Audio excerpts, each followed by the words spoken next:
मेरा नाम रोशन है। मैं अभी BA ग्रेजुएशन की पढ़ाई कर रहा हूँ। मेरा कॉलेज रिजर्वेशन की पढ़ाई अभी अभी शुरू हुआ है। मैं BA ग्रेजुएशन के फर्स्ट सेमेस्टर में नामांकन लेकर पहली बार कॉलेज जा रहा हूँ। मैं रोशन कुमार अपनी प्रेम कहानी को इस लेख के ज़रिए आप सभी लोगों तक पहुँचाना चाहता हूँ। मैं रोशन कुमार मध्य प्रदेश के एक छोटे से गांव का रहने वाला हूँ। मेरा प्राथमिक शिक्षा मेरा गांव में स्कूल से ही हुई है। हालांकि मैं कॉलेज की पढ़ाई करने के लिए गांव से थोड़ी दूर शहर की एक यूनिवर्सिटी में अपना नामांकन किया हूँ। यह कहानी 2 साल पहले की है, जब मैं कॉलेज में इंटरमीडिएट में नामांकन किया था। मैंने थोड़ी उम्र गुजार देने के बाद पढ़ाई शुरू की थी। आपको बता दें कि जिस समय मैं इंटरमीडिएट में पढ़ाई कर रहा था, उस समय मेरी उम्र सिर्फ 19 साल थी। मैं जब इंटरमीडिएट में अपना नामांकन कराया था और अपनी प्रथम साल का एग्ज़ाम देने के लिए तैयारी कर रहा था, एक दिन मेरे घर के बाहर एक डाकिया आवाज़ देता है। जब मेरी मम्मी दरवाज़ा खोलती है तो डाकिया कहता है कि आपके बेटे का नाम रोशन है, उसके लिए एक पत्र आया है। अगर रोशन है तो कृपया करके उसे बुला दीजिए। मेरी माँ मुझे आवाज़ देती है और कहती है कि तुम्हारे लिए कोई पत्र आया है, कहीं से डाकिया से जाकर ले लो। मैंने उस पत्र को देखा तो उसमें रोशन कुमार नाम था, लेकिन पता की जगह पर किसी भी कारण से खरोंच आ जाने के कारण साफ साफ नहीं दिख रहा था। ऐसे में पत्ते के स्थान पर क्या पता लिखा था, कुछ समझ में नहीं आ रहा था। लेकिन मेरे शहर का पिन कोड लास्ट में लिखा हुआ था। डाकिया मेरे गांव का ही था। शायद मुझे जानता होगा, मेरे नाम को जानता होगा। इसी कारण से किसी और का पत्र मेरे हवाले कर चला गया था। जब मैंने उस पत्र को खोला तो वह एक प्रेम पत्र था, जिसमें एक लड़की अपने प्रेमी को लिखा था। लड़की अपने प्रेम पत्र में लिखती है कि जानू, क्या आपको मेरी याद नहीं आती है क्या? मैं आपके बिना किस तरह से जी रही हूँ। मैं आपके प्यार में तड़प तड़प के मर रही हूँ और आज तक आपका एक पत्र भी मेरे लिए नहीं आया है। हालांकि मैंने ज़िंदगी में कभी आपको देखा ही नहीं है, बस पत्रों के माध्यम से ही बातचीत हो रही है। लेकिन मैंने देखा है कि कुछ दिन से आपका पत्र बिल्कुल भी मेरे पास नहीं आ रहा है। मैं आपका हालचाल लेने के लिए बिल्कुल बेबस हो चुकी हूँ। रोशन को पता नहीं चलता है कि पत्र किसका है, लड़की कौन है और प्रेम पत्र किसको लिख रही है। रोशन को लगा कि लड़की बहुत ज़्यादा दुखद प्रेम पत्र लिखी है, इसीलिए वह अपने जवाब देने के लिए एक प्रेम पत्र लिखता है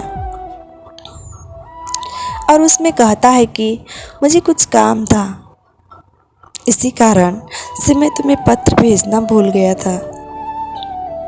दरअसल मैं अब प्रेम पत्र भेजना भूला नहीं हूँ, बल्कि जहाँ मैं आया हूँ वहाँ कोई अगल बगल में डाकघर नहीं है, जिस कारण से मुझे तुम्हारे पास पत्र भेजने में काफ़ी ज़्यादा समस्याओं का सामना करना पड़ता है। मैं यह पत्र लिखने के लिए अपने काम से जहाँ गया हूँ, उससे लगभग 40 किलोमीटर दूर एक पत्र भेजने के लिए गया हूँ। हालांकि जहाँ मैं काम करने के लिए गया हूँ, वहाँ मेरा प्रोजेक्ट पूरा हो चुका है। ऐसे में अब मैं अपने पहले ही घर पर आ रहा हूँ। अब आपको पत्र पाने में समस्या नहीं होगी।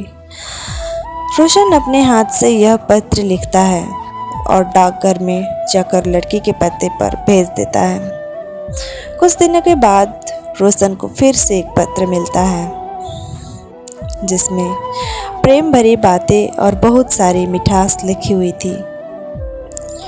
रोशन को यह सब पढ़ने में बहुत मज़ा आ रहा था, जिस कारण से वह और एक पत्र लिखकर उस लड़की के पते पर भेज दिया था। बहुत दिनों तक ऐसा ही चलता रहा और करीब 1 साल से ज़्यादा इस तरह का प्रेम पत्र का आना जाना लगा हुआ था।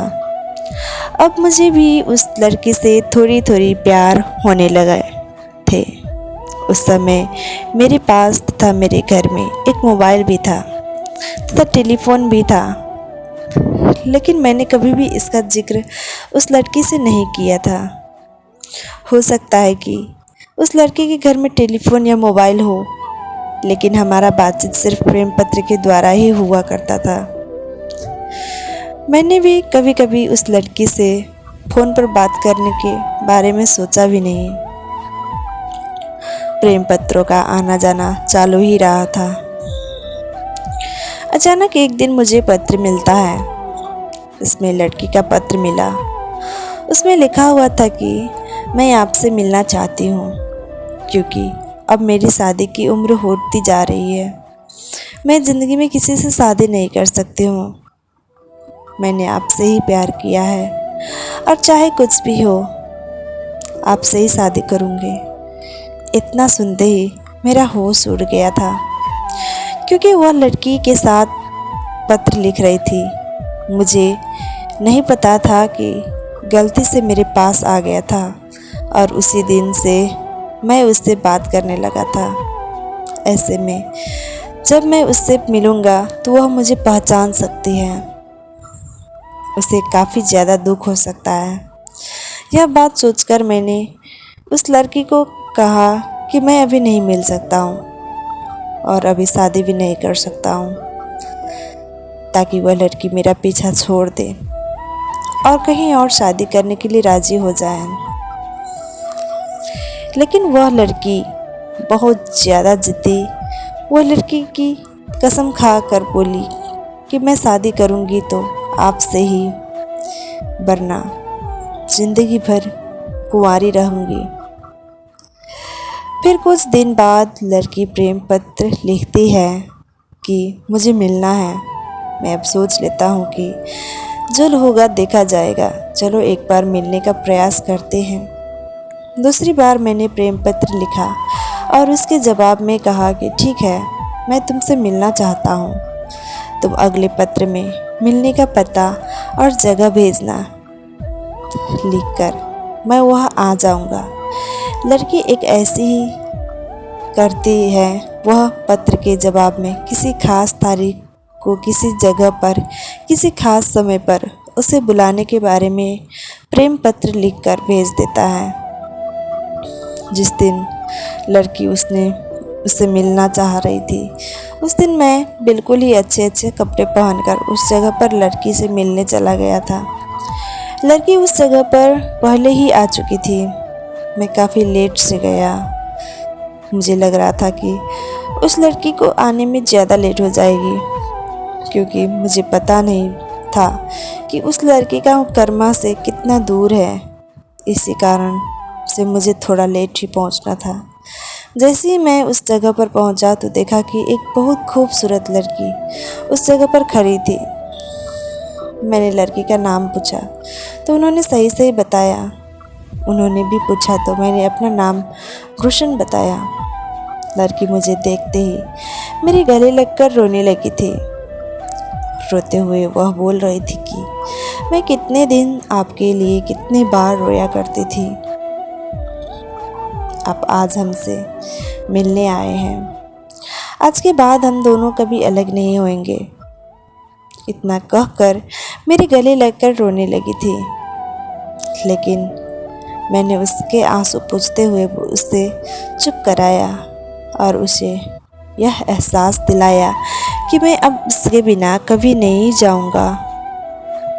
मैं अब उससे प्यार करने के बारे में सोच रख सकता था, क्योंकि मुझे वह लड़की बेहद ही पसंद आई थी। ऐसे में मैं भी आपसे बहुत ज़्यादा प्यार करने के लगा था। और वह लड़की बोल रही थी मुझसे शादी करने के लिए। मैं भी उससे शादी करने के लिए हाँ कर दिया। उन्होंने अपने घर वालों को बताया और वह मेरे घर वालों को बताई है। ऐसे में मेरे घर वाले अब एक दूसरे के रिश्ते के बारे में अच्छी तरह से सोच समझकर मान लिया था। कुछ दिन में हमारी शादी होने वाली थी। मैं अभी प्रेम पत्रों के जरिए से ही बात किया करता था। उसके बाद मैंने अपने शहर में रोशन नाम के लड़की को तलाश करने लगा था। मैं सोच रहा था कि आखिरकार ये लड़की जिसको पत्र लिख रही थी वह है कौन, और मेरे नाम का शहर में कौन कौन है। फिर वह अचानक रोशन नाम का एक लड़के के घर पहुंच गया, लेकिन रोशन घर में नहीं मिला था। उसके माँ बाप घर में। रोशन उसके माता पिता से बात करते हैं और कहते हैं कि आपका बेटा कहाँ रहता है। अभी यह सुनकर उसके माता पिता रोने लगते हैं और कहते हैं कि मेरा बेटा की उम्र अभी 18 साल की हुई थी। मेरा बेटा पास के एक स्कूल में जाते वक्त उसका दुर्घटना हो गया और उसकी मृत्यु हो गई थी। तभी रोशन कहता है कि मेरा नाम भी रोशन है, मेरी भी उम्र इतनी ही है, क्या मैं आपका बेटा बन सकता हूँ। फिर पहले वाले रोशन के माता पिता प्यार से रोशन को गले से लगा लेता है और कहता है कि मैं तुम्हारे पिताजी हूँ, तुम ऐसी बात क्यों कर रहे हो। मतलब अब सारी बात मेरी समझ में आ चुके थे। मैं अब बहुत खुश था क्योंकि मेरे एक माता पिता नहीं बल्कि दो माता पिता मिल गया था। अब मैं रोज़ाना उसके घर जाया करता था, अपने घर में भी रहा करता था। इसी तरह से हम दोनों के बीच में बहुत ज़्यादा प्यार हो गया था। मेरी शादी करीब आने वाली थी। मैंने अपनी शादी के बारे में दोनों माता पिता को बताया। मेरे अपने माता पिता को तो पहले से ही यह सभी चीज़ें पता थी, क्योंकि सारी बातें तो उन्हें ही की थी। लेकिन दूसरे माता पिता जी को मैंने यह सारी बात बताई, बहुत खुश हो गए। फिर उसके बाद हम दोनों की शादी बहुत ज़्यादा धूमधाम से हुए थे, क्योंकि हमारे दोनों माता पिता जो थे वह बहुत ज़्यादा हम लोगों से प्यार करते थे। सब मेरे साथ होगा। लड़की भी बहुत ज़्यादा खुश थी। उसके बाद से हम लोगों का जीवन बहुत ज़्यादा सुखमय था और आनंदमय हो चुका था। कहानी सुनने के लिए धन्यवाद। अगर कहानी अच्छी लगी है तो सब्सक्राइब करना ना भूलें। धन्यवाद।